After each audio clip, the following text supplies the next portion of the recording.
Hello guys, welcome to our channel. ఇవాళ మనం లంచ్లోకి veg దొన్నె బిర్యానీ ఎలా తయారు తెలుసుకుందాము. చాలా ఈజీగా.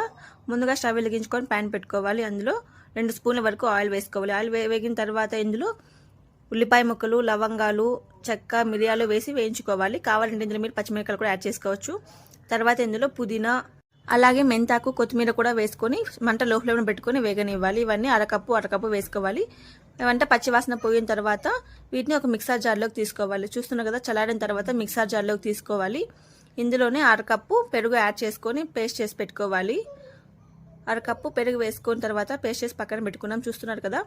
ఇప్పుడు స్టవ్ వెలిగించుకొని కుక్కర్ పెట్టుకోవాలి. కుక్కర్లో ఆయిల్ వేసుకోవాలి. ఆయిల్ బాగా కాగిన తర్వాత చెక్క, లవంగాలు అన్నీ వేసుకోవాలి. అలాగే బిర్యానీ ఆకు కూడా వేసుకొని, అలాగే 1/2 స్పూన్ వరకు జీలకర్ర కూడా వేసుకోవాలి. వేగిన తర్వాత ఇందులో ఒక ఉల్లిపాయ ముక్కలు కూడా వేసుకోవాలి. ఉల్లిపాయ ముక్కలు వేగాక అల్లం వెల్లుల్లి పేస్ట్, అలాగే క్యారెట్, బీన్స్, బఠానాలు వేసుకోవాలి. మీరు కావాలనుకుంటే ఆలు కూడా వేసుకోవచ్చు. అవన్నీ వేసుకొని పచ్చివాసన పోవాలండి. పోయిన తర్వాత ముందుగా మనం పేస్ట్ చేసి పెట్టుకున్నట్టు మసాలా పేస్ట్ అంతా వేసుకోవాలి. మసాలా పేస్ట్ వేసి 2-3 నిమిషాల పాటు బాగా వేగనివ్వాలి. ఇందులో కారం పొడి, గరం మసాలా వేసుకొని మరొకసారి బాగా కలుపుకోవాలి.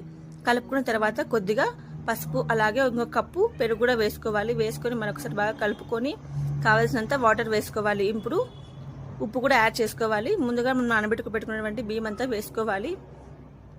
వేసుకొని ఒకసారి బాగా కలుపుకొని కుక్కర్ మూత పెట్టి మంట లో ఫ్లేమ్లో 2 విజిల్స్ రానివ్వాలండి. చూస్తున్నారు కదా, బిర్యానీ అయితే చాలా బాగా వచ్చిందండి. మీరు కూడా ఒకసారి ట్రై చేసిన ఇంట్లోనే చాలా సింపుల్గా వెజ్ దొన్నె బిర్యానీ ఇంట్లోనే చేసుకోవచ్చు.